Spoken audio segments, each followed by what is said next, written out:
शं वरुणः शन्नो भवत्वर्यमा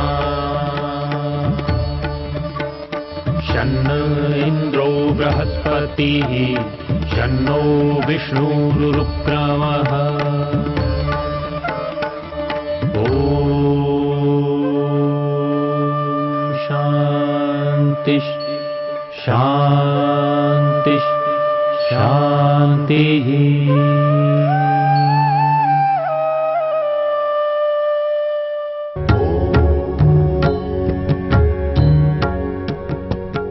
हमें जो भी दुख प्राप्त होता है वो सब हमारे कर्मों का फल नहीं होता। दुष्टों के द्वारा अन्याय पूर्वक किया गया कर्म होता है, उससे हमें दुख मिलता है, दुख मिल सकता है। हमें उससे बचना चाहिए, यही प्रार्थना यहां की गई है। परमात्मा भी हमें दुख देता है, साधनों को छीनता है, पुण्यों के कारण उत्तम साधन देता है, सुख देता है। वो कर्माशय के अनुसार देता है, कर्म के अनुसार देता है। लेकिन उसके अतिरिक्त जो दुख हमें प्राप्त होता है वो न हो, ये भी प्रार्थना की जा रही है। यदि दुष्टों से मिलने वाला दुख हमारे ही कर्मों का फल होता और वो ईश्वरीय व्यवस्था से हो रहा होता तो वेद मंत्र में ये प्रार्थना कभी नहीं होती। महर्षि ये वचन कभी नहीं लिखते कि हमें इनसे दुख ना हो। यदि हम ऐसा सोचते हैं तो हम न्याय में, ईश्वर के न्याय में बाधा पैदा कर रहे हैं। लेकिन ये प्रार्थना उचित है। इसी से पता लगता है कि अन्यायपूर्वक अनुचित रूप से हमें दुख दे सकते हैं। और अंत में जो प्रार्थना है, हम लोग सदा सुखी ही रहें।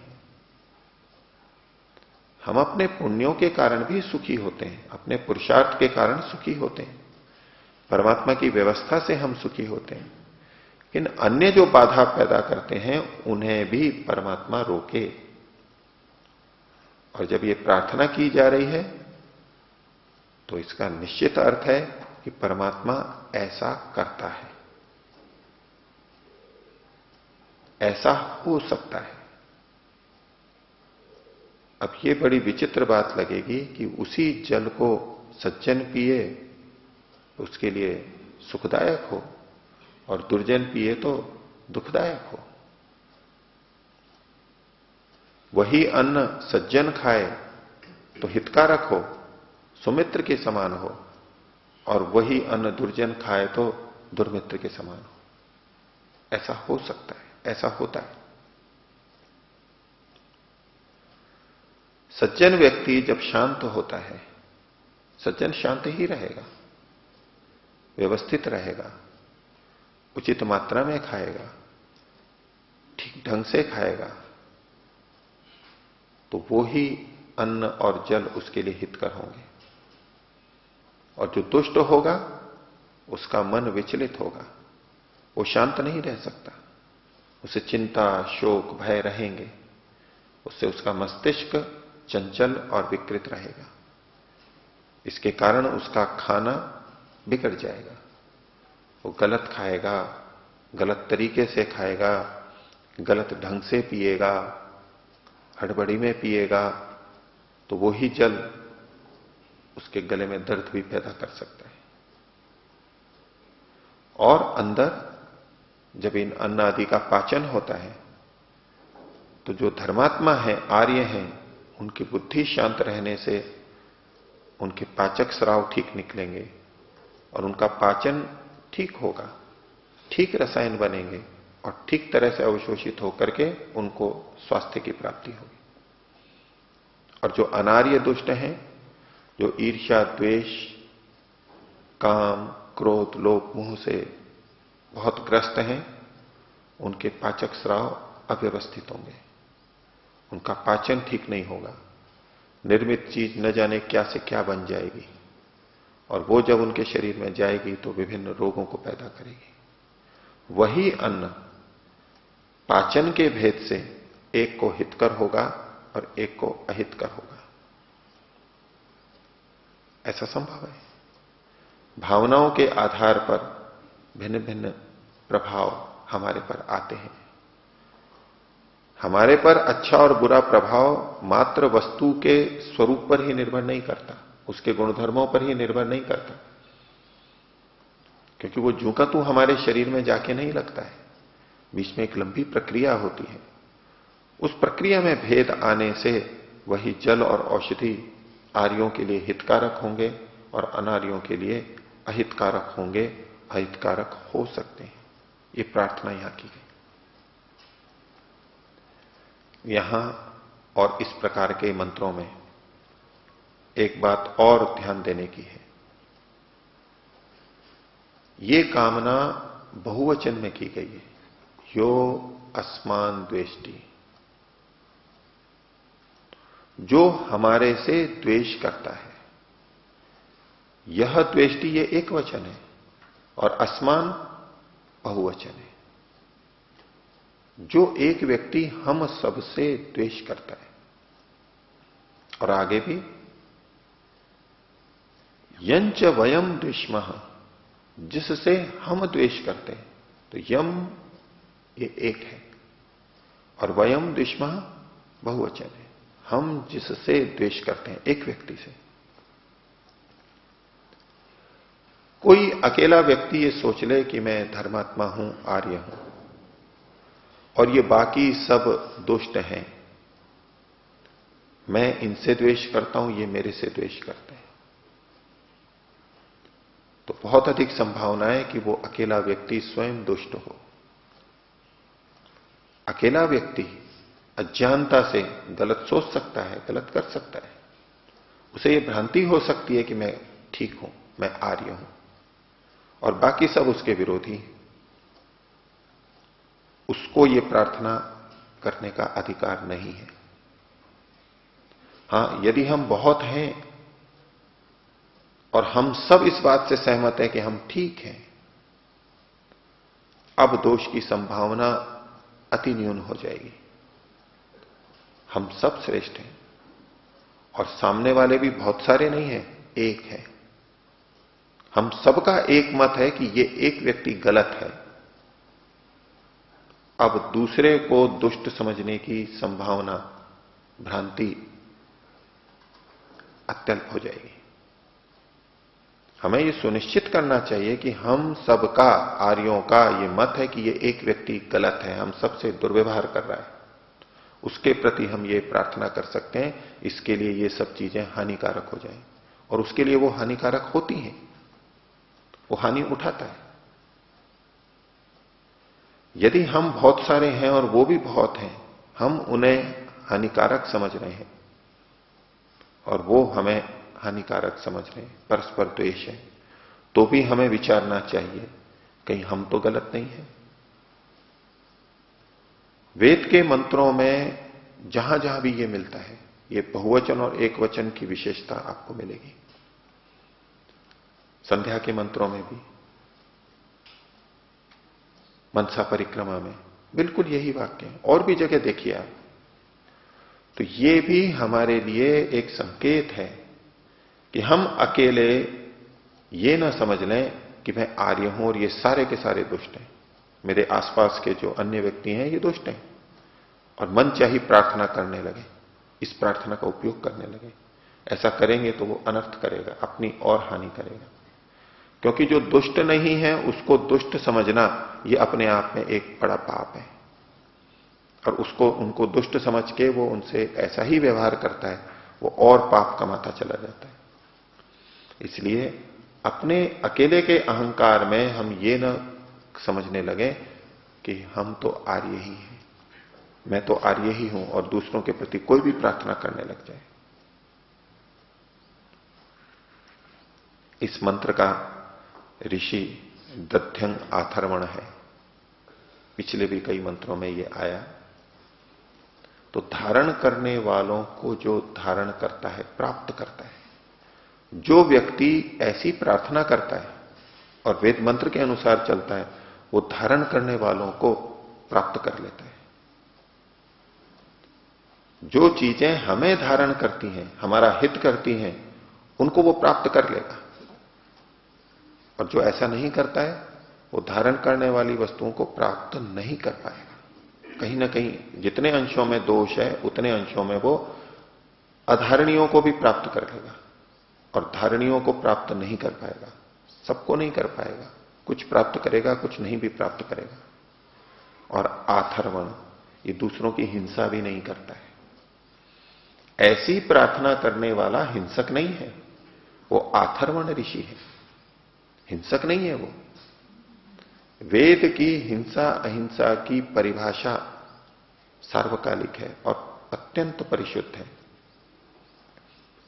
सामान्य भाषा में हम द्वेष की बात करके कि दूसरे का अहित हो जाए, दुष्ट का अहित हो जाए, तो धार्मिक व्यक्ति भी ये कहता हुआ सकुचाता है।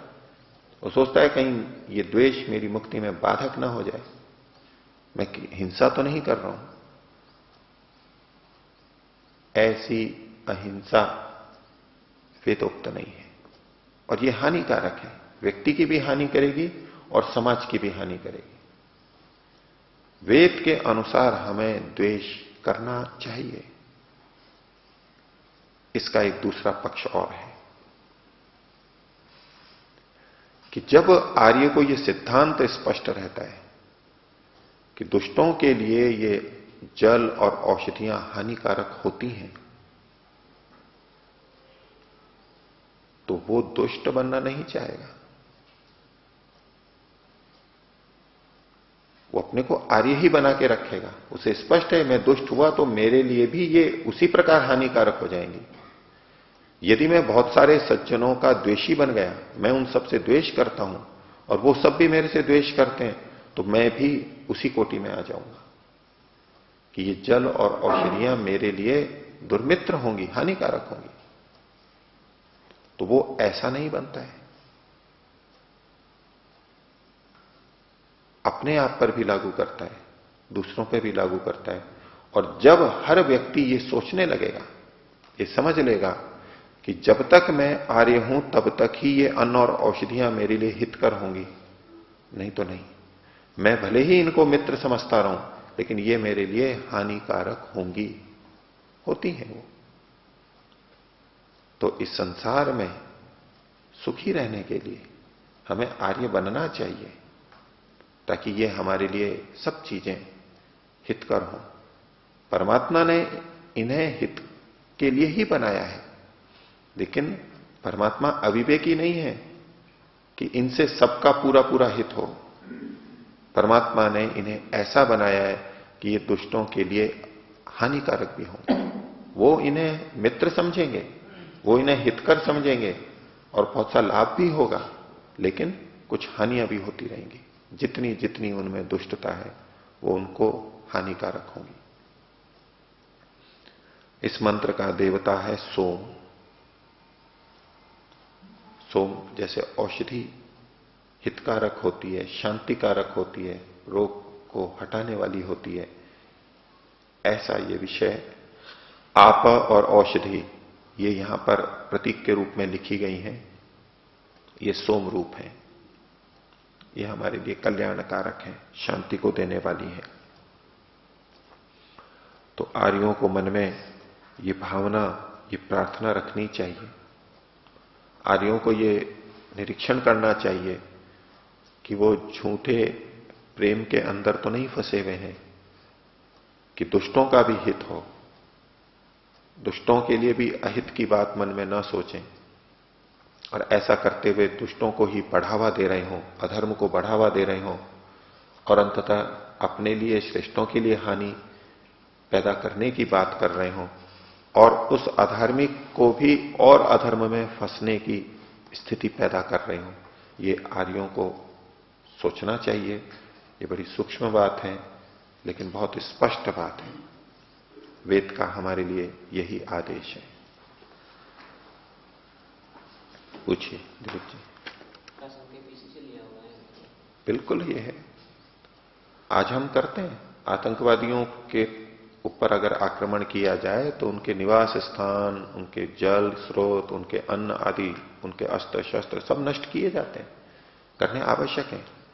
यदि आतंकवादियों के पास में गाड़ियां हों, आतंकवादियों के पास में परमाणु बम हो, ऐसी चीजें हो तो हम ये कामना नहीं करेंगे कि किसी तरह गलत हो जाए, खराब हो जाए, इनको चोट पहुंचे, ये फिसल जाए, ये वहां तक ना पहुंचे, इनका टायर फट जाए। ये सारी भावनाएं हम करते हैं, ये की जानी चाहिए। अन्न आदि औषधियां परमात्मा की व्यवस्था से ऐसी बनी है।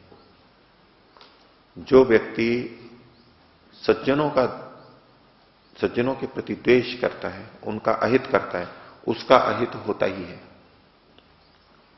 ये औषधियां और वनस्पतियां उसके लिए हानिकारक होंगी, कुछ ना कुछ गड़बड़ होगी उसके लिए, धीरे धीरे करके होंगी, जैसा जैसा उसका उसके अनुसार ये उस हानिकारक होंगी। ये होता ही है, होगा। और यदि हमारे साथ हो रहा है तो हमें भी सावधान रहना है कि हमारे में जो दुष्टता है उतना हम दूर करें। अमोल जी, प्रार्थना पूरी होती है यदि परमात्मा करता है ये पूरी। पहली बात तो हमें ये विचार करना चाहिए, हमारा मन में भाव सदा ये होना चाहिए, हमारे मन में यही भावना होनी चाहिए, ये मुक्ति की देने वाली प्रार्थना है, मुक्ति में बाधक नहीं है। परमात्मा की व्यवस्था से ऐसा है। और व्यवहार में यदि हमें करना है कि यदि दुष्ट व्यक्ति है तो हमें उसके चीजों में बाधा पैदा करनी चाहिए। महर्षि ने मनुष्य के लक्षण में भी लिखा है, अन्यायकारी अत्याचारी का कि भले ही स्वयं कितना भी दुर्बल हो, सदा अहित चाहे, उसकी हानि चाहे। और जो न्यायकारी धर्मात्मा कितना भी दुर्बल हो, उसका सदा हित चाहे, उसकी सदा वृद्धि करे, उसका समर्थन करे। ये मनुष्य का पना है, ये आर्यपना है, ये वेद का आदेश है। ऐसे ही हमें करना होता है। यदि हम दुष्टों की हानि नहीं करेंगे तो समाज में दुष्टता बढ़ती जाएगी। हमने सेना क्यों रख रखी है, हमने इतनी पुलिस क्यों पैदा कर रखी है, लाखों की संख्या के अंदर न्यायाधीश क्यों बना रखे, दोष हटे, दुष्टों को पकड़ा जाए, दुष्टों को निगृहित किया जाए। नियम कानून क्यों बने हुए हैं, दुष्टता हटे। तो दुष्टता को हटाने के लिए हम जो भी प्रार्थना करेंगे वो उचित होगी, लेकिन वेदोक्त तो होनी चाहिए। हां, इसका यह भी मतलब नहीं है कि हम हर काम में निकल पड़े, उसके लिए एक व्यवस्था होती है, उसके अनुरूप वो किया जाता है। विक्रम जी, सामग्री ले सकते हैं, उसका भी निषेध नहीं है, ले सकते हैं, बिल्कुल ले सकते हैं, लेकिन कई बार ली नहीं जाती, ले नहीं सकते, ले जा नहीं सकते, उनको नष्ट भी किया जाता है। और हम ना भी करेंगे तो ईश्वरीय व्यवस्था से तो ये चल ही रहा है। सज्जनों के लिए इतना बड़ा समर्थन है ईश्वर की तरफ से, इतनी सारी व्यवस्था परमात्मा ने सज्जनों के हित के लिए बना रखी है, और जो सज्जन होते हैं उनका हित होगा। पर जिन्हें हम सज्जन समझते हैं, जो हम सज्जन अपने आप को समझते हैं, उसमें हमारे भी दोष बने रहते हैं। और इसलिए हम इतनी सुंदर और इतनी समर्थन के रहते भी, परमात्मा के समर्थन के रहते भी नहीं बढ़ पाते। ये दोष है हमारा।